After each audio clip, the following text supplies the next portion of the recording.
네, 현 순천향대 교수직 이전에 국가보안연구소 책임연구원으로 근무하시면서 국가기반시설 및 스마트시티 등의 산업 제어 시스템 보안을 연구하셨다고 들었습니다. 간략하게 해당 보안 분야에 대해서 설명 부탁드립니다. 네, 말씀해 주셨듯이 저는 순천향대교 정보과학과에 오기 전에 국가보안기술연구소에 15년 4개월 근무했습니다. 근데 국보원에 근무하는 재직 중에 이제 주로 담당했던 업무가 국가 기반시설에 대한 보안 관련된 연구과제에 대한 기획이나 연구과제를 수행하면서 이제 과제 총괄자 역할, 그런 역할을 주로 수행을 했고요. 국가 기반시설에 대한 보안이라고 한다면 우리가 이제 전력이나 원자력, 발전, 교통, 수자원, 그런 이제 국가 기반시설에 대한 사이버 보안에 대한 기술을 연구 개발하는 분야입니다. 그래서 그 관련된 연구를 수행을 했고, 학교에 와서도 최근에도 스마트 그리드나 원자력 발전소, 그리고 스마트 시티 관련된 연구 개발 업무를 계속 수행하고 있습니다.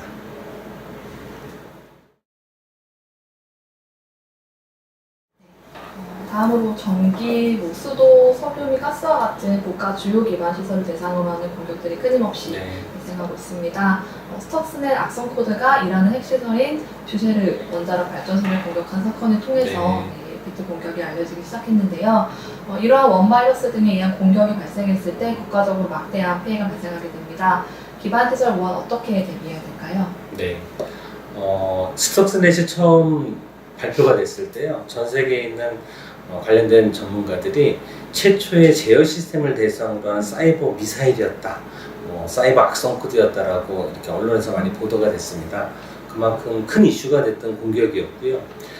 스톡스넷이라는 악성 코드 이후에 계속해서 이제 거기에 대한 변종이나 더 발전된 악성 코드들이 계속 출현하고 있는 게 사실입니다.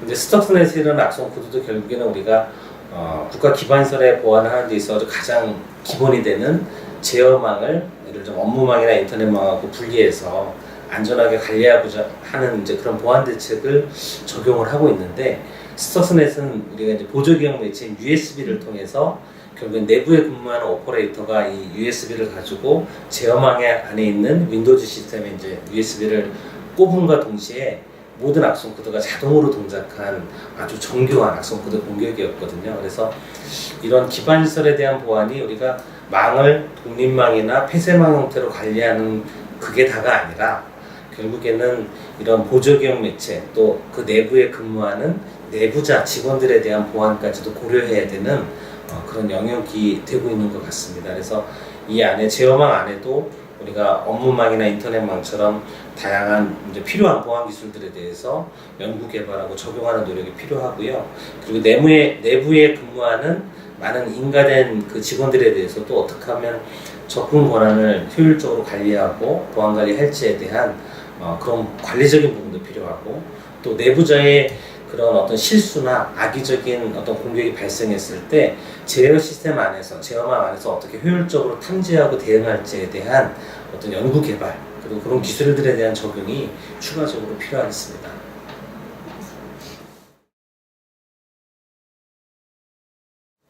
스카다 시스템은 물리적인 공정을 제어하고 감시하기 때문에 사소한 결함이나 오류 발생 시 전체 시스템에 영향을 미쳐 대형 재난이나 사고의 원인이 됩니다. 따라서 사이버 테러 단체는 국가 기반 시설을 포함한 사이버 물리 시스템을 표적으로 삼아 공격을 시도하는데요. 교수님께서 한국정보보호학회사나 CPS 보안연구회 위원장을 역임하신다고 들었습니다. CPS 보안연구회는 어떤 조직인가요?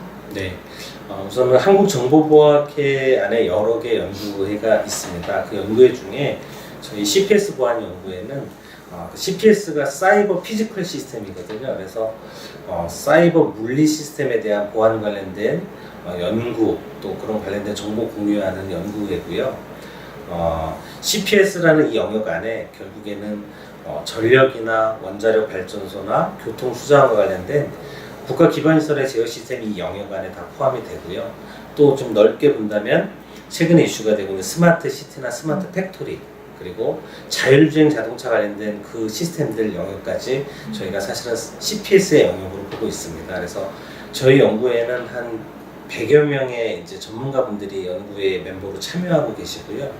이미 스마트 그리드 분야에 대해서는 이미 한 9년 동안 스마트 그리드 보안 워크샵을 저희 연구회가 주관해서 행사를 매년 워크샵 행사를 하고 있고, 또 원자력 분야에 대한 사이버 보안에 대한 연구 워크숍도 올해 이제 5번째 행사를 지금 준비 중에 있습니다. 그래서 올해도 제주도에서 이제 10월 4일 5일 제3회 CPS 보안 워크숍이라는 행사를 이제 진행을 할 계획이고요.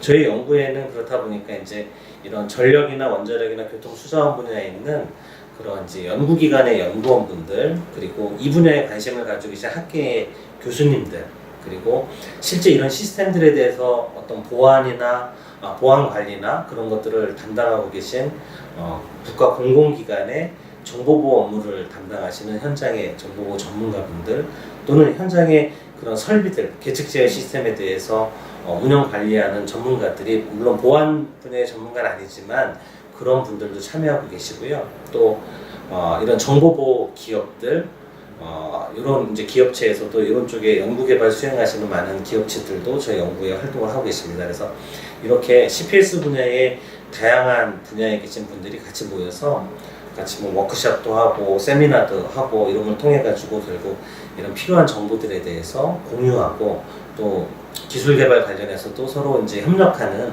그런 아주 활동적인 연구회라고 답변 드릴 수 있을 것 같습니다.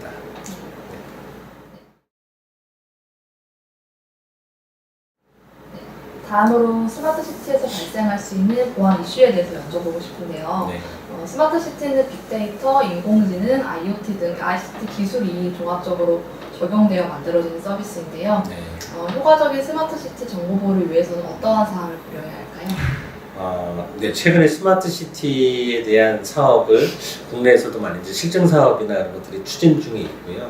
또 스마트 시티라는 것이 뭐 실증되고 많은 부분의 서비스가 개발되면서 그 안에 보안 이슈에 대해서 많이 이슈가 되고 있습니다. 추가적으로 한 가지 좀 강조를 드리자면, 스마트 시티 환경으로 가면 이제 우리가 그동안에 얘기했던 사이버 시큐리티뿐만 아니라 개인적인 어떤 프라이버시 이슈가 많이 이제 이슈가 될 겁니다. 왜 그러냐면, 예를 들면 현장에 설치되는 이런 지능형 CCTV들, 그 CCTV들을 통해서 이제 우리가 방범이라든가 그런 어떤 서비스로도 활용을 하고, 또 CCTV를 통해 가지고 이제 교통 상황 같은 것도 모니터링해서 사거리에 이제 교통 신호등이나 이런 시스템들을 거기에 이제 능동적으로 효율적으로 운영하겠다라는 개념이 스마트 시티 안에 이제 서비스로 개발하고 이제 우리가 실증하려고 하고 있거든요.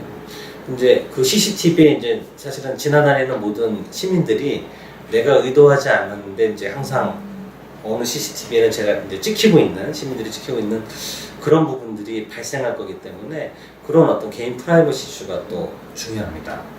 그 다음으로는 이제 스마트 시티 안에 이제 에너지 관련돼서 우리가 스마트 미터라는 인베디드 기기를 이제 건물마다 설치를 하게 되면 그 스마트 미터가 이제 실시간으로 전력 사용량 정보를 모니터링해서 이제 전력 회사에 정보를 보내게 되는데요. 사실 그 전력 사용량 정보를 모니터링하는 이 정보가 해킹을 당하게 되면 그 가정에 있는 사용자들의 어떻게 보면 주거민들에 대한 모든 생활 패턴을 공격자가 들여다볼 수 있는 그런 또 보안 위협이 존재합니다. 그래서 이 스마트 시티 안에서는 기존의 사이버 시큐리티뿐만 아니라 프라이버시 이슈라는 게 크다라는 것을 먼저 좀 말씀을 드리고 싶고요. 그리고 스마트 시티 이런 서비스를 추진하는 데 있어가지고 핵심이 되는 기술들이 결국에는 최근에 4차 산업혁명에서 이슈되는 기술들이 다 적용이 됩니다. 왜냐하면 이제 다양한 센서들, IoT 디바이스들이 스마트 시티 안에 건물이나 외부의 도로라든가 가로등이라든가 또 뭐 스마트 파킹이라는 서비스 안에는 주차장 안에 이제 센서들이 설치될 거고요. 그런 센서들로부터 이제 수집되는 그 많은 어떤 그런 상태 정보들을 중앙에 이제 데이터를 가져와서 그 데이터 양이 상당히 많겠죠. 이렇게 되면 그게 이제 결국에는 빅데이터로 관리가 되는 거고, 그 빅데이터가 결국에는 이제 우리가 클라우드 형태로 이제 정보를 저장하고 관리하는 형태로 서비스가 될 겁니다. 그리고 또 그 정보들을 가지고 이제 최근에 이슈가 되고 있는 AI, 인공지능, 그 머신러닝 알고리즘이라는 또 알고리즘을 이용해서 그 많은 빅데이터에 대해서 효율적으로 이제 분석을 할 거고요.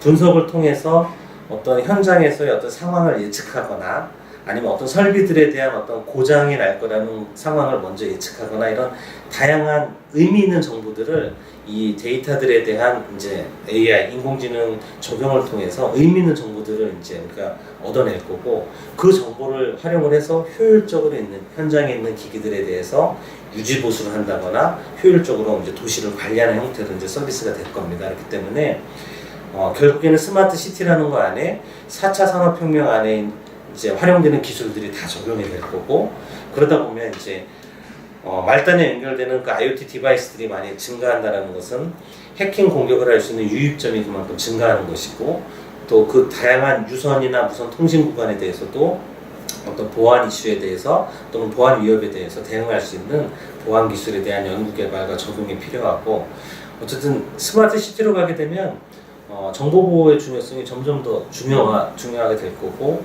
그런 이제 이슈들과 프라이버시 이슈를 해결하기 위해서는 저 말단의 IoT 디바이스부터 저 서버 또 데이터베이스까지의 이 전 구간에 대한 보안, 이런 부분들에 대한 연구 개발 또는 기술 적용, 이런 부분들이 앞으로 이제 중요하게 추진이 돼야 되고, 이제 스마트 시티의 어떻게 보면 성공에 있어서는 이런 사이버 안전성의 확보가 제일 중요하지 않을까 생각이 듭니다.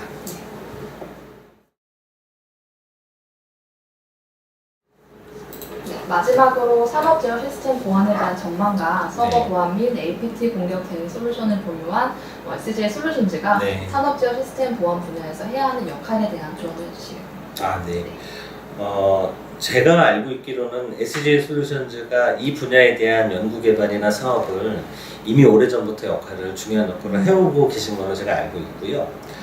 특히 이제 저는 이제 국가 기반 시설에 대한 이제 전력이나 스마트 그리드 분야에 대한 어떤 관심과 이제 관련된 연구 개발 업무를 많이 수행을 했는데, 이미 SGI 솔루션즈는 우리가 한 2010년도 그쯤에 전력에 대한 사이버 보안에 대한 이슈가 중요하게 부각이 된 그 시점부터 발전이나 송변전이나 배전 관련된 전력 시스템에 대한 보안 기술에 대한 개발과 또 기존에 가지고 있던 솔루션들을 어떻게 하면 국가 기반 시설, 뭐 예를 들면 전력망에 어떻게 적용할지에 대한 준비를 하고 거기에 대한 진행을 해오고 계신 걸로 알고 있습니다.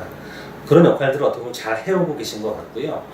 그리고 오늘 말씀드렸듯이 이제 스마트 시티나 앞으로 스마트 팩토리라든가 이런 새로운 서비스들이 이제 실현되는 시점에서 결국에는 말단에 설치되는 IoT 디바이스 영역까지, 지금 현장에서는 그런 조그만 센서 IoT 디바이스의 보안 기술을 어떻게 어디까지 적용할 수 있느냐, 그걸 보안 기술을 적용했을 때 성능은 어느 정도까지 보장할 수 있느냐는 이슈가 있는 것 같습니다. 그런 부분들에 대해서 이미 SGI 솔루션즈에서는 관련된 연구 개발이나 제품 개발을 진행하고 계신 걸로 알고 있거든요. 그런 부분들에 더 많이 투자하시고 빠른 연구 개발을 통해 가지고 기술을 확보하고, 또 그런 제품들이 현장의 말단의 IoT 디바이스부터 저 상위의 서버 구간까지 설치되고 운영될 수 있다면 중요한 역할이지 않을까 생각이 듭니다. 그래서 어쨌든 정보보호 분야에 있어가지고 대표적인 역할을 하시는 SGI 솔루션즈가 이런 분야에 대한 연구 개발에 대해서도 앞으로 더 투자하시고, 또 학계나 뭐 연구계에 계신 이런 분야의 전문가분들하고도 앞으로 많이 더 정보 공유해 주시는 그런 역할을 수행하시면서 진행하시면 앞으로도 더 중요한 역할을 많이 하시지 않을까, 그런 기대를 해봅니다. 네, 이상으로 인터뷰를 마치겠습니다. 네. 감사합니다. 감사합니다.